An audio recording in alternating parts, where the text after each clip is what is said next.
Rikthehemi tek historia e dytë. Sot të premte, siç u thash, do të vazhdojmë me historinë e dytë për të pasur pak ngjeshje dhe ju të jeni të përqendruar në një tematik. Sot kemi një temë të re, është historia e Violës për t'ju kujtuar. Viola është një grua që ka kaluar çdo lloj prove që mund të kalojë një grua, ka kaluar humbje fëmijësh, emigracion, spital, izolim dhe së fundmi ka ndjerë se po humb dashurinë e të shoqit. Ne jemi prapë këtu me të njëjtën veshje sepse ne kemi vazhduar të diskutojmë historitë atë natë deri natën vonë. Viola, përshëndetje. Viola, historia e parë ishte një martesë pa dashuri fare, ishte një martesë me mblesëri, një martesë e shtyrë nga jati, kurse historia jote e fillimit ka qenë një dashuri e pastër, apo jo? Më thuaj pak më shumë për njohjen edhe për lidhjen tuaj të fillimit. Jemi njohur në universitet, praktikisht jemi rritur bashk, domethënë qëllimet të universitetit, pastaj pak pa mbaruar universiteti ai emigroi, edhe unë ngela në Shqipëri, po gjithsesi gjatë gjithë kohës kemi mbajtur lidhje, ai vinte her pas here. Pas 5 vitesh, pas 6 vitesh, u kthye përfundimisht, e zyrtarizuam lidhjen, u fejuam. Çdo gjë shkonte shumë mirë. Pastaj ngela shtatzën, fatkeqësisht e humba fëmijën në muajin e 7, kështu që bëra një lindje normale, por nuk e mora fëmijën në krahas. Distanca filloi që në këtë rast, kur na ndodhi kjo që ndodhi, secili u mbyll në vetvete dhe nuk po i shprehnim më ndjenjat njëri tjetrit, nuk është që po i tregonim më brengat njëri tjetrit. Por gjithsesi ne ishim në fillim e kështu që optuam, ngela shtatzën prapë, po kësaj here ndodhi edhe më keq sepse fëmia i dytë lindi me probleme.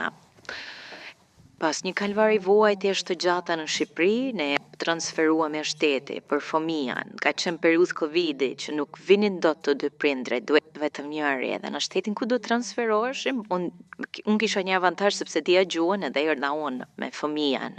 Unë isha vetëm, nuk kisha mbështetje, pavarësisht që në mbështetje kisha dhe hallin e fëmijës, sepse doktorët nuk e kuptonin çfarë kishte. Ngelëm spitaleve, nuk po jepnin do zgjidhje që ne ose të ktheheshim në Shqipëri, ose të paktën të dilnim nga spitali.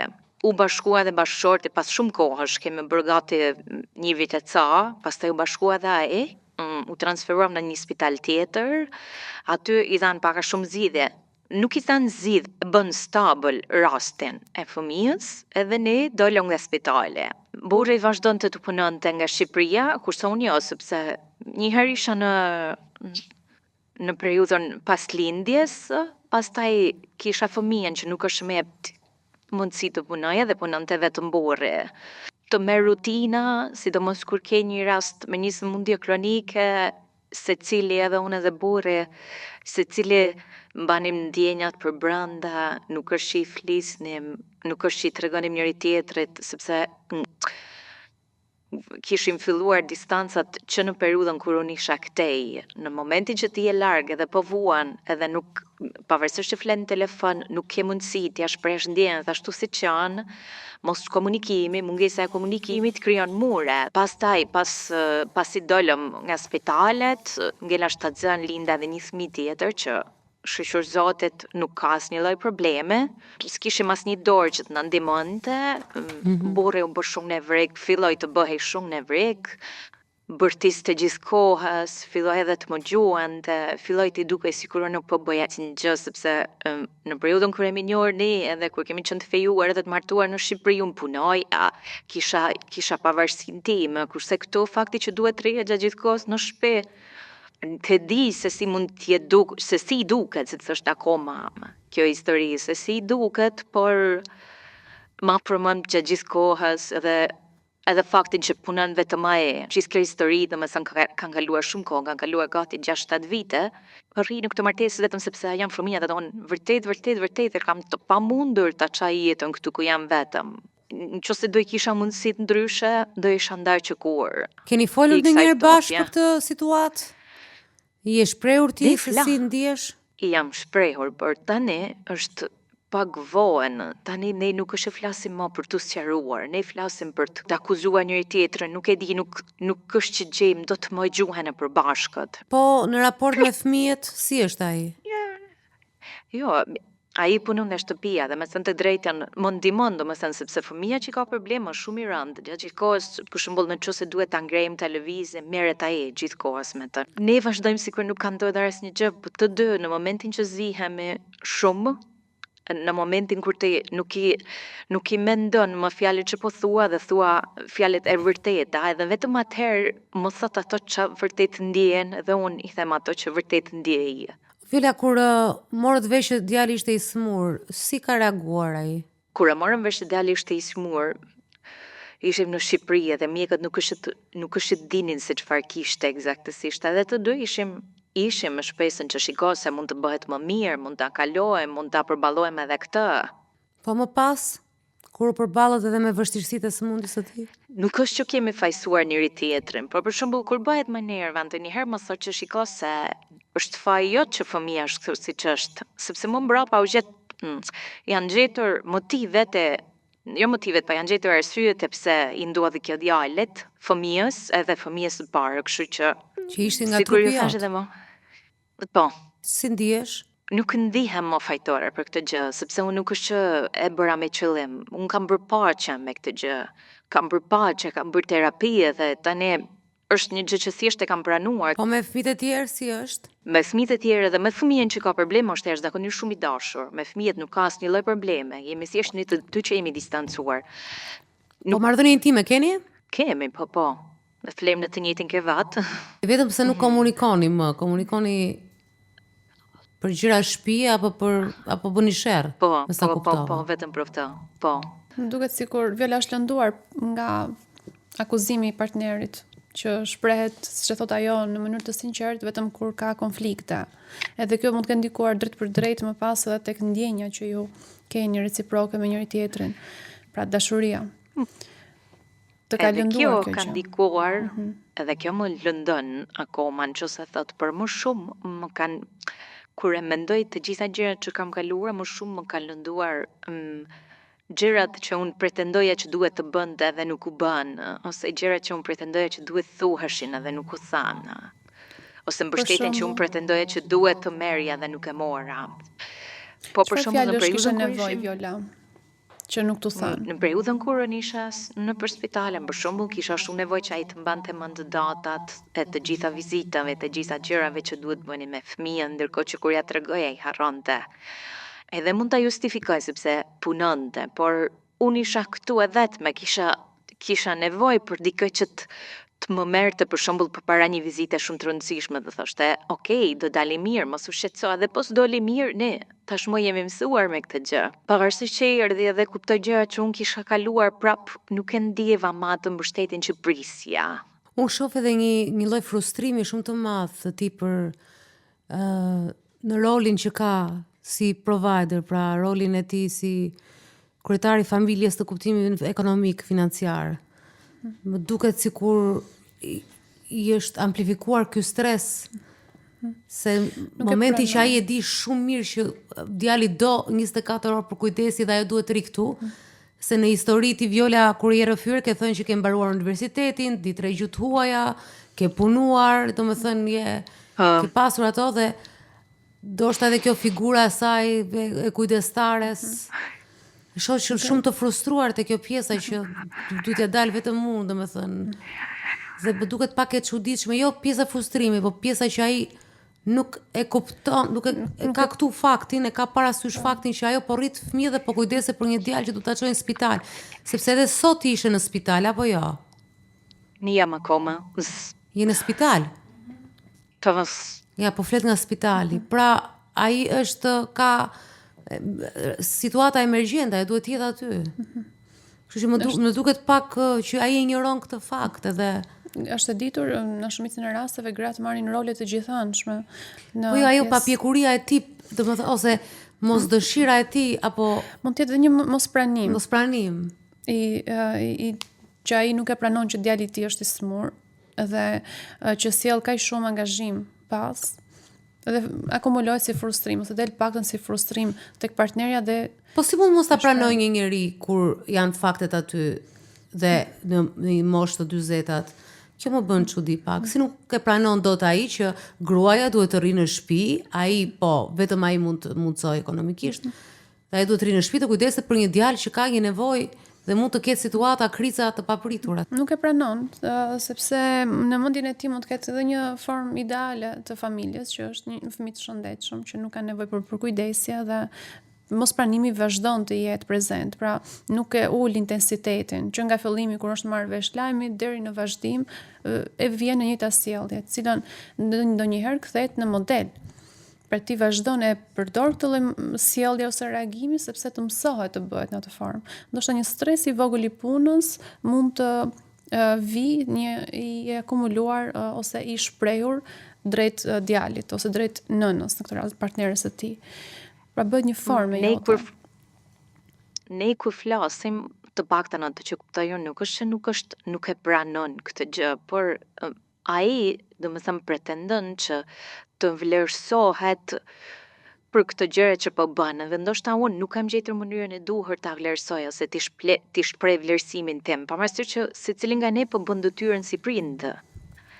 Janë të gjitha strese të akumuluara, të mbajtura brenda, edhe që tani shprehen në mënyra agresive, ose si në rastin konkret që më përmendi gjëra që ai është super i vetëdijshëm që unë nuk bëj dot ndryshim në këtë. Ai ka qenë i lidhur pas karrierës së tij, e kishte të rëndësishme punën, e donte atë punë? Po, e kishte të rëndësishme, më thënë të bëj e vazhdon punën, nuk është që nuk e vazhdon punën. Është i zoti në punën e tij? Po, është shumë gjatë në të drejtën. Ne jemi këtu ku jemi edhe vetëm me të ardhurat e tij ja dalim. Nuk është që kemi ndaj ndim tjetër. Edhe në shtetin ku jemi ne nuk është që është e njëjta një vend jetese si në Shqipëri, kështu që duan më shumë se sa mesatarja e Shqipërisë, domethënë për të jetuar këtu. Të dy kanë nevojë për vlerësime. Edhe vet Viola, sepse po bën ajo ka sakrifikuar gjithë karrierën e saj për të përkushtuar djalit, nga ana tjetër kemi edhe një partner dhe duhet ta kuptojmë deri diku pse ky frustrim ekziston. Brenda absolutisht asnjëri prej nesh nuk dëshiron që një fëmijë të jetë i sëmur pikë së pari sepse është fëmia, pastaj sepse edhe ne dëshirojmë që mos jetë. Dhe ai e referon kur konfliktojnë që ka nevojë për vlerësime të dy anshme, por s'ndodh sepse pakënaqësia me situatën reale që është nuk mund të ndryshohet. Unë vura re diçka tek diskutimi që Viola sa herë që diskuton pjesën e sherreve thot ne të dy, edhe unë thot i them. Pra nuk është vetëm përplasje apo sulm nga njëra anë, sepse por është e përbashkët. Është një jashtëzakonshme, të jesh vazhdimisht në kujdes. Dhe në këtë sulm duhet njëri të rritet, në thonjza. Të paktën unë e kam provuar të lëshoj rrugë ose të mundohem të kuptoj ose të lë veten në një anë dhe të mendoj për nevojat ose dëshirat e tjetrit, por prap duhen 4 duar për një martesë, ja vetëm 2. Më thot gjëra të cilat më përpara kur më thoshte më dukeshin normale ose edhe mund të merra me shaka kurse tani jo, çdo gjë që thot që përsëritet, mbulitet në tru. Për shembull, nëse diskutojmë në herë më thot, o zot, çfarë pyetje idiote që po bën, ose o zot, sa gjëra budallaçe që po thua. Të gjitha këto gjëra të largojnë edhe më shumë, edhe më shumë, edhe më shumë, derisa të duket si një huaj. Edhe nuk e mban më mend as arsyen për të cilën ti i dashuruar në fillime. Viola, ka pas në moment që ju e keni rigjetur veten ndryshe me njëri tjetrin, ka bërë njëri përpjekje pak më shumë, ka ndryshuar situata, apo ka qenë gjithmonë, siç e shpreh? Jo, kemi bërë përpjekje, për shembull në momentin ndodh na që zihemi shumë keq, shumë sa e mendojmë okay, këtu është fundi. Edhe pastaj ulemi edhe e flasim edhe e kuptojmë të dy që nuk kemi zgjidhje tjetër përveç se ti rregullojmë gjërat, por mund t'i rregullojmë për një javë, po prap shkojmë aty ku ishim. I kam përkushtuar të bëjmë edhe terapi në çift, po ai nuk ka pranuar. Me thënë drejtë, mua më duket gjëja më me mend për të bërë në rastin tonë. Si e mendon se do ndihmonte terapia? Nëse do uleshin të dy përballë një personi të tretë, në rastin një psikologu, mund të na bënte ti kuptonin gjërat ndryshe, jo vetëm kështu siç i mendojnë tani ose siç i mendon ai tani. Mund të na bëjë të shohim këndvështrimet e tjera që ndoshta në këtë situatën që jemi ne ose në frustrimin që jemi ne tani nuk i shohim dot, nuk i perceptojnë dot. Në periudhën kur kemi qenë në spitale, kam pasur gjatë gjithë kohës në mbështetje me psikolog dhe kjo më ka ndihmuar shumë. Kjo ka qenë vetëm një gjë që më ka ndihmuar të mbaj trut e kokës në rregull. Sepse të mos dalosh nga spitali për shumë kohë është Po. Tani që e kujtoj dhe e mendoj është e frikshme. Kjo të ka shqetësuar më shumë, pjesa e spitalit, që ishe konstant aty. Kjo ka qenë, jo që më ka shqetësuar më shumë, kjo ka qenë që pa lënë më shumë gjurmë. Ne pastaj jemi gjatë gjithë kohës në spital, nuk është që ndodhi atëherë dhe nuk do ndodhi më, jemi gjatë gjithë kohës. Po je në në alarm për shembull që ndodh papritur dhe ti duhet shkosh më një herë apo janë të parapërgatitura këto vizita atje? Jo, tani unë jam shtu prevedishëm të gjitha gjërat që mund të ndodhin fëmijës. Nuk është që nuk ndodh asnjë gjë që unë nuk jam e përgatitur. Di në çfarë do lloj situate që ndodhi aty, unë di të reagoj. Edhe di të kujdesem. Kur shkojmë për shembull në spital është vetëm për raste që nuk i kontrollon dot, kur si kësaj here që jemi që ka shumë temperaturë dhe i ndodhin kriza epileptike. Nëse ju dini bashk, ka momente ku e sfidoni pak atë pjesën e të distancës që krijohet. Ne dalim, po dalim edhe me fëmijët, për shembull edhe me djalin edhe me fëmijën tjetër të voglen. Kështu që ajo gjëja që ka qenë shkaku që na ka distancuar është gjatë gjithë kohës me ne. Pra nuk e shijoni mjaftueshëm atë momentin e të qenit bashkë. E shijojmë, por është njësoj sikur bën shtëpis, nuk është që bën ndryshim të madh. Ka rënë domethënë ajo pjesa intensive, thua vetëm për shkak të smundjes të djalit, që ka nxjerrë në pa sa një çift mund të përballojë situatat e vështira. Për dy është bërë më e qartë kjo situatë që nuk është mjaftueshëm, pra nuk është bërë mjaftueshëm për ta përballuar. Nuk di ta përcaktoj në qoftë se mendoj që nuk është bërë mjaftueshëm apo unë nuk jam mjaftueshëm e kënaqur me gjërat që janë bërë. Nuk Ti je pa kënaqur me ato që partneri bën.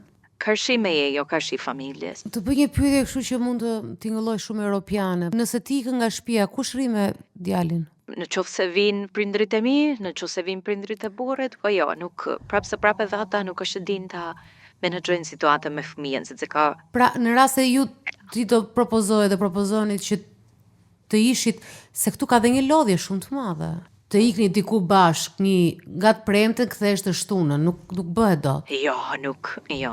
Gjithroj largohesh edhe ke mendjen kush e di ç'o ndodh, kush e di si do din ta menaxhojnë ata që janë në shtëpi. Kuptoj. Shiko, kjo është një situatë jona që unë mendoj që duhet të gjejnë një zgjidhje brenda situatës, sepse situata nuk ke çfarë ti bësh. Është një fëmijë i smur që kërkon vigjilencë gjatë gjithë kohës. Brenda kësaj situate, Viola ka një baba shumë i mirë dhe i përkushtuar dhe që është ai që mundson edhe financiarisht. Brenda kësaj situate është dhe një nën shumë e mirë dhe përkushtuar. Brenda kësaj situate janë dhe dy njerëz që janë dashuruar dhe kanë pasur një dashuri të fortë derisa ndodhi kjo që ndodhi. Dhe ka një të kaluar që me dy njerëz të lirë që kanë zgjedhur njëri tjetrin.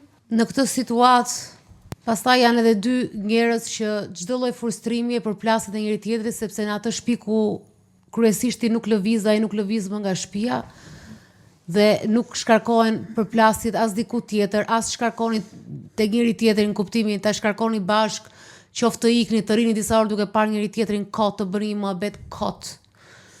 S'keni as momente kot, siç janë to momentet garbage moments, se kam thënë dhe njerë që quan, i thohet anglisht, momente të një budalliku të vogël, një qeshi me qoftë me një TikTok, me një gjë, me qoftë një puthja, apo hajde dëgjojmë të muzikën bashkë, rrim balkon.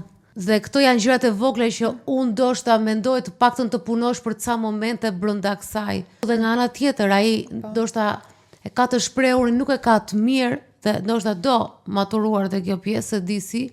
Nga ana tjetër dhe ti ke lodhjen tënde, kur ai flet keq thua tash ta kam dhe ty, siç është shpreha shqiptare, po Tash i duroj dhe ty unë, ta kam dhe ty Terezin. Por jeni të dy që keni marrë dy role thelpsore për mbarvajtjen e asaj familje. Apo jo, Jona, se kam gabim. Keni thelpsore.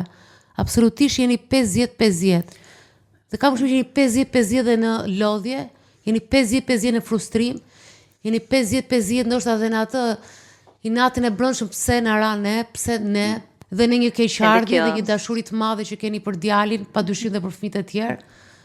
Dhe në keqardhjen që mund të keni për fëmijët e tjerë sepse i kushton një vëmendje shumë të madhe djalit dhe ndoshta edhe fëmijët tuaj donin të dilin në një piknik me prindrit, donin të shkonin diku në fundjavë me prindrit, pa qenë në terrorin e një krize epileptike apo diçka tjetër, kështu që brenda kësaj unë për vete thjesht do të sugjeroja që të lehtësoni si në një balon që heq guralecë të ngjitet më lart, hiq guralecë, hidh gura të ngjitet më lart. Janë thjesht gura të vegjël. Që duhet të ndryshuar qasja, dhe ishte shumë e bukur Dalina që ti the, ndonjëherë duke pasur vetëm parasysh se çfarë mund të bësh, të ndihmon. Ta heqësh pak atë stresin që ti ke. Mua më ka bërë përshtypje, Viola, mund ta ndaj këtë me ty? Është historia e një njeriu tim, dhe kërkoj falje që po them detaje, pa thënë detaje. Dhe ajo ka një fëmijë të smur, për momentin është okay, por kishte një fëmijë shumë të smur. Dhe e çoi jashtë Shqipërisë, bashkë me bashkëshortin. Dhe fëmia ishte realisht shumë i smur, do të bënte transplante gjëra, pra ishte në rrezikun për të ikur nga kjo jetë. Dhe ajo më tha mua që unë kam bërë seks me bashkëshortin në spital. Unë tha nuk e dija ku isha, dhe ajo bën pafundësisht për atë fëmijë, domethënë pafundësisht, një nënë e bashkë me bashkëshortin, të mrekullueshëm, të përkushtuar dashuria jetës. E tha unë bëja seksa vetëm të mos humbja bashkëshortin. Dhe më bëri shumë përshtypje, shkoja në një dhomë spitali, tha, dhe nuk kisha dëshirë, nuk kisha energji, tha, po doja, tha, që në brenda asajt, dhimbjes së madhe dhe terrorit se s'kishin filluar transplantin, padyshim jashtetit edhe çmimet janë një çik, duhet të punosh me dokumentacione me këto që të përfitosh ndonjë gjë se janë çmime të frikshme, ato lloj ndërhyrjesh që ishte edhe ndërhyrje rrallë. Dhe më bëri shumë përshtypje se ndërkohë që më tregonte historinë e saj dramatike, të cilën unë nuk e dija sepse kisha parë vetëm të qeshur këtë vajzë. Unë u ballafaqova me një informacion, thash wow, çfarë pas ke kaluar në jetë dhe çfarë po kalon, se u lehtësua më pas.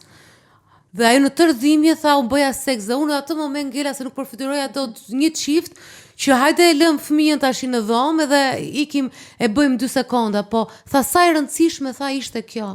Kanë gjetur në mënyrën. Duke menduar që po ç'rëndësi ka tash si ndihet ai.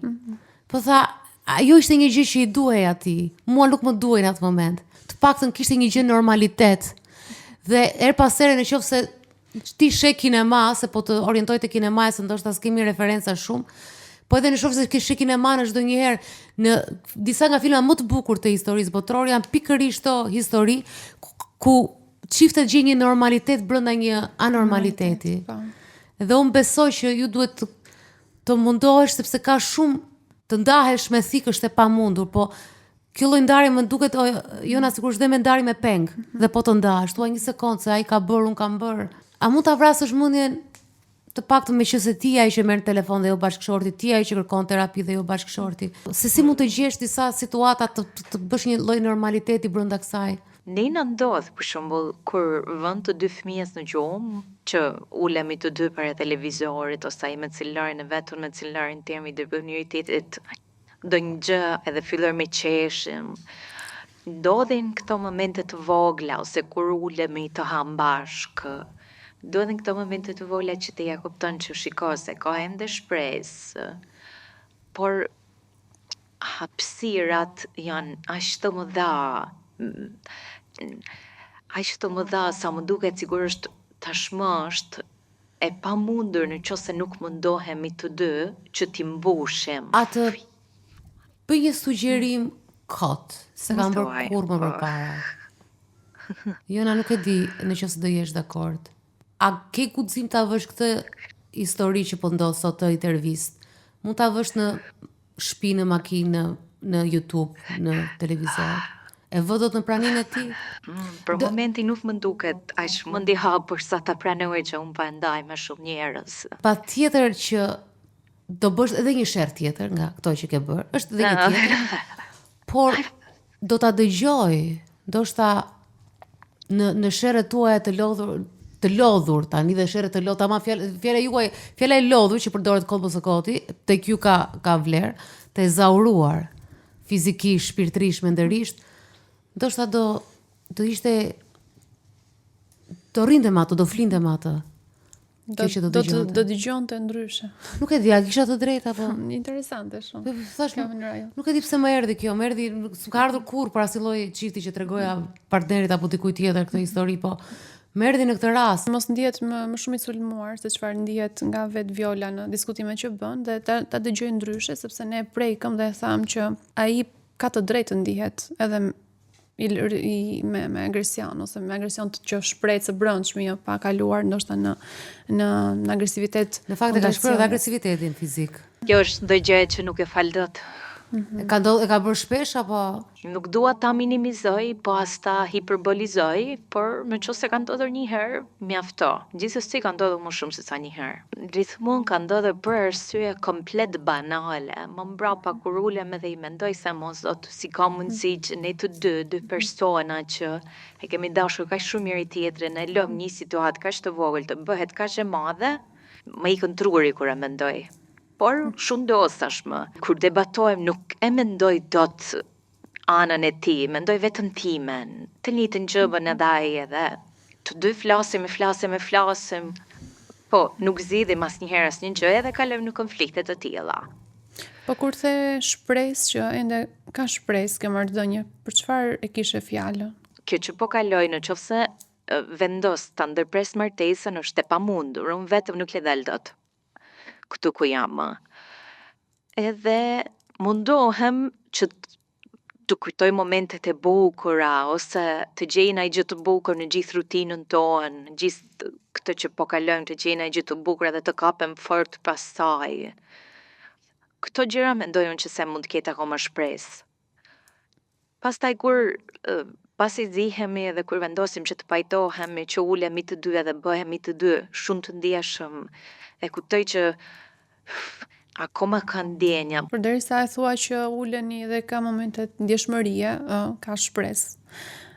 Pra, e tham që ka të drejtë secili nga ju të nervozohet me situatën që ndodh. Kush nuk do të ishte me nxitimin që ju keni për të shpëtuar jetën e djalit në çdo moment që mund të riskohet. Dhe lënja pas e shumë gjërave të personale tuat, pra të paktën.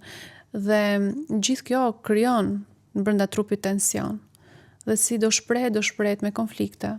Ajo që po thua ti, të gjesh momentet e vogla të ditës, të mbahesh fort mbas tyre, ndoshta të zhvillosh të tjera që ju përshtaten juve si çift, mund ta lehtësoj këtë situatë dhe mund të bëjë që të jetoni më shumë se sa thjesht të shqetësoheni, vetëm të shqetësoheni, sepse ka kaluar pak marrëdhënia në nivel mbijetese. Pra për ekonominë, për sëmundjen, për të ardhmen dhe pak po jetohet. Jo se është faji juaj, është situata e tillë, por është e nevojshme që edhe të jetohet.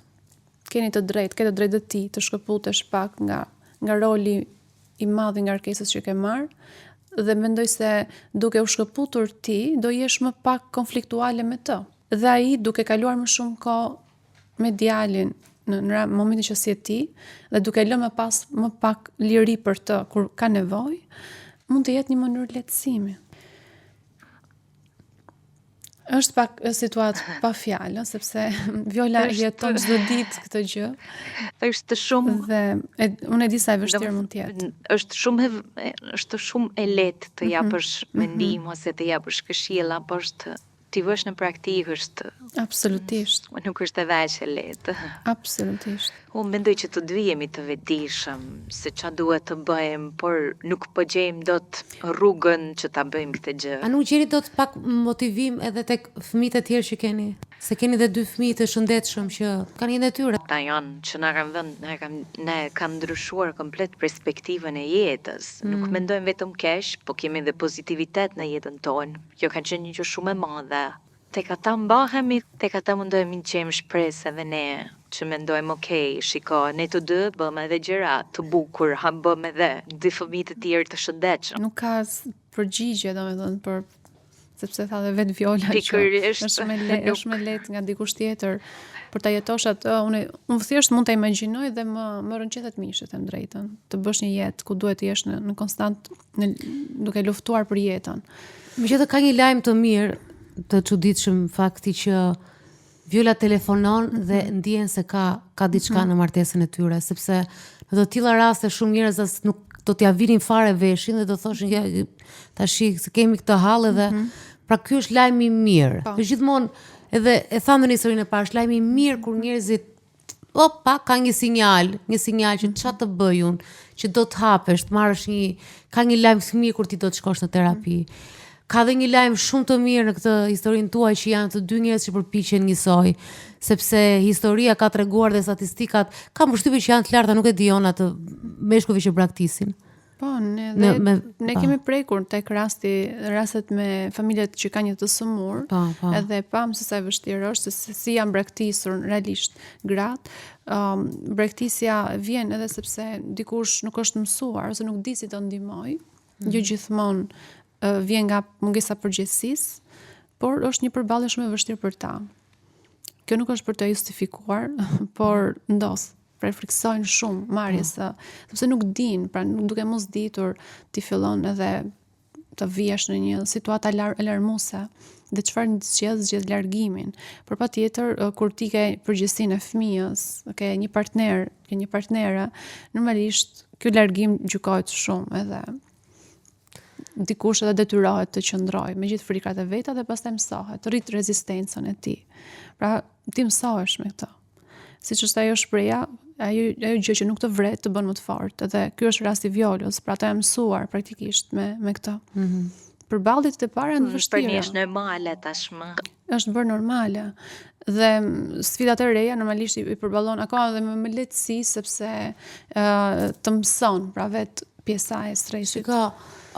Viola, në fund të kësaj historie, unë do doja që mendoj që një nga fjalit më të rëndësishme që është thënë në këtë histori është ajo Jonës ku tha të dy ju keni nevojë për vlerësim. Absolutisht edhe unë ndjej që të dy keni nevojë për vlerësim dhe pastaj këto që po diskutojmë tani për përpjekjet tuaja, se duke ndonjëherë ne them jam se si do iki si mund të lë babai këtë familje, pse duhet vlerësuar që rri, pse duhet vlerësuar një çift që rri, pse duhet vlerësuar ai që jep lek, pse duhet vlerësuar ti që i rri fëmijës.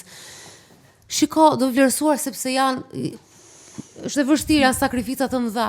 Se ndonjëherë për te të qenit prind jemi njerëz që kemi lindur dhe para se qenit prind dhe që kemi pas ëndra ai ka investuar për atë punë, investuar për atë shkolla, ke pas ëndra të tjera dhe ka dalë kjo gjëja dhe ju ka dhënë, si thua që keni pasur një sfidë në rrugës tuaj keni pasur një sfidë. Ai ta dëgjoj vlerësimin që i jep ti për gjithë përkushtimin e tij, siç edhe ai të vlerësoj ty, por kjo vjen duke ndruar pak formën e komunikimit, se në sherrë sipër nuk do të ketë kur vlerësime, do të ketë vetëm fjali që e ke kush e ka fajin, e ke ti apo ai, gjithmonë ku të dy kam përshtypjen brenda e dini që nuk ka sens. Se nuk ka sens kjo gjëja. Dhe të dy e doni atë fëmijë, të dy vini siç thash nga një dashuri, kështu që ndoshta ajo pjesa në forma të ndryshme edhe mund t'i thua që njëri tjetrit faleminderit. Çfarë vlerësimi mund t'i thot Viola për shembull? Ne thot, nëse vjen në mendje. Po.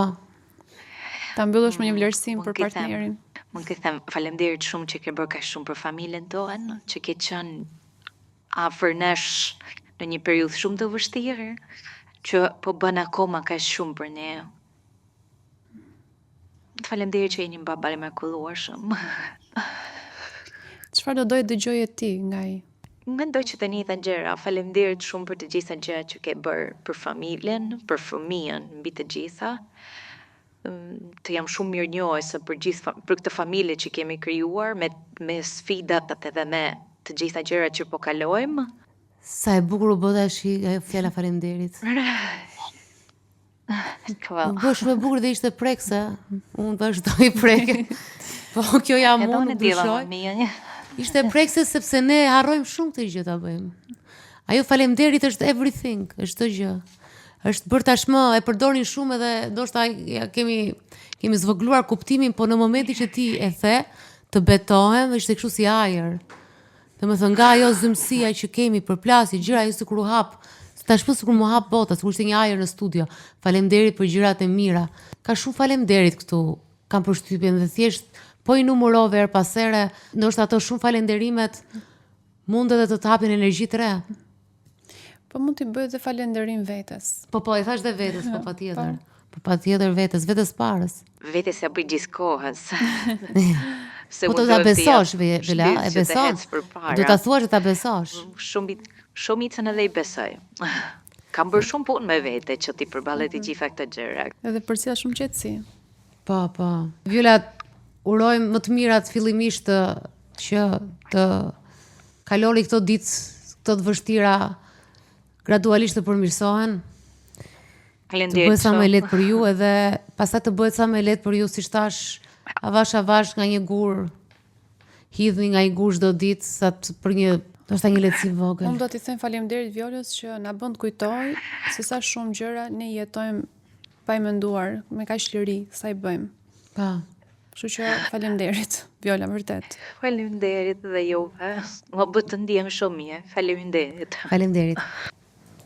Tema ishte të ngecur në një dashuri të palumtur, në këtë rast ishte të ngecur në një situatë. Ishte e vështirë të diskutoj dashurinë në ca momente.